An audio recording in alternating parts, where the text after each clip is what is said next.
Hiya, so the last one I'm going to show you for today for our butterfly crafts is a nice fun butterfly painting craft. So you're going to need a piece of plain paper.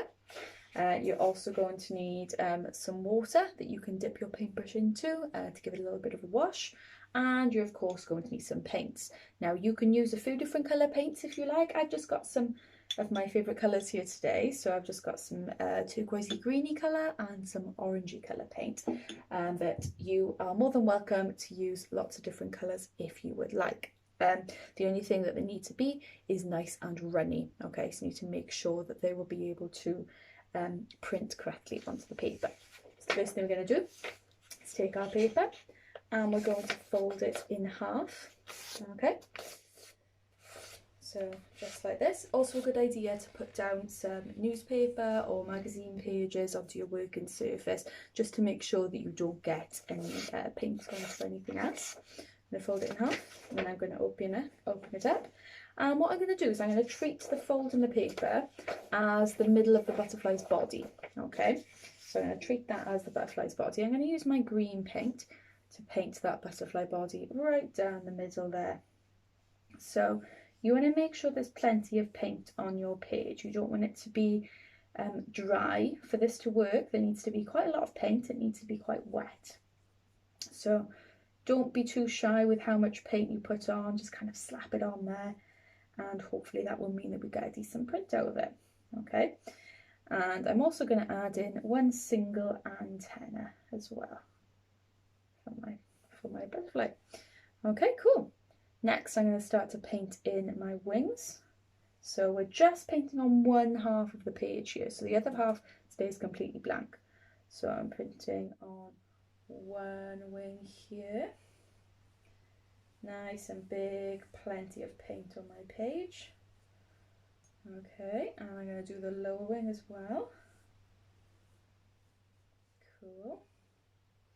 And remember, you can actually paint a butterfly based on a real life one if you like. So some of the patterns of some of the species that we see in the UK, you could use that as a bit of inspiration, or you can just make up the colours as you go, just like I'm doing here. So it's totally up to you. Right, I'm going to put a nice green blob in the middle as a bit of a pattern. So I'm going to put a little spot there, and I'm going to do the same on the bottom wing there too. Fantastic. Okay, so now I'm going to add in some orange to my butterfly. So I'm going to take a nice bit of orange paint. I've mixed my paint with some water to make it extra runny. So if yours is a little bit thick as well, it might be an idea to do that to make sure that we get a good kind of print onto the other side. And don't forget, once you've printed, it doesn't have to stay like that. You can always add some more paint to it after. They don't always turn out kind of perfect. This is a really fun way of doing it, and it's quite exciting seeing if it's actually turned out how you expected it would on the other side.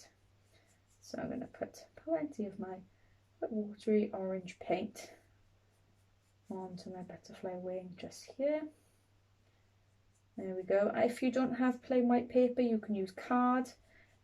It's also quite fun to use big paper, so you could use A3 if you've got some really big paper, that could work too. I'm going to slap loads more orangey paint on here. Fantastic. Nice bright coloured butterfly.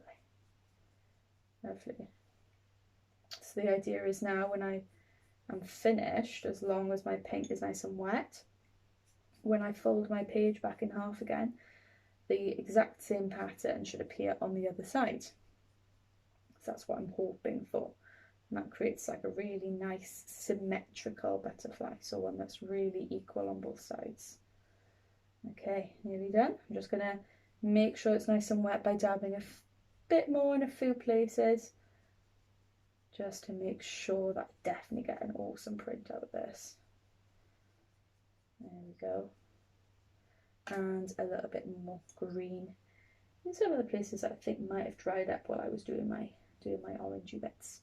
So anywhere where I can see it's looking a bit dry, doesn't look like there's that much paint there, I'm going to slap a load more on to make sure I get a really nice print. Okay, make sure that antenna comes out okay. Alright, I think I'm just about ready. So I'm going to take my print, I'm going to fold it in half, give it a bit of a rub, a bit of a squidge. Page should start to feel a little bit wet. That shows it's working, so that's a good sign. Make sure it's not so wet that the page starts to rip or anything. Make sure you squidge it down. Might be an idea to hold it flat on the desk, on your work surface. There we go, try and make sure you squidge all parts of the butterfly.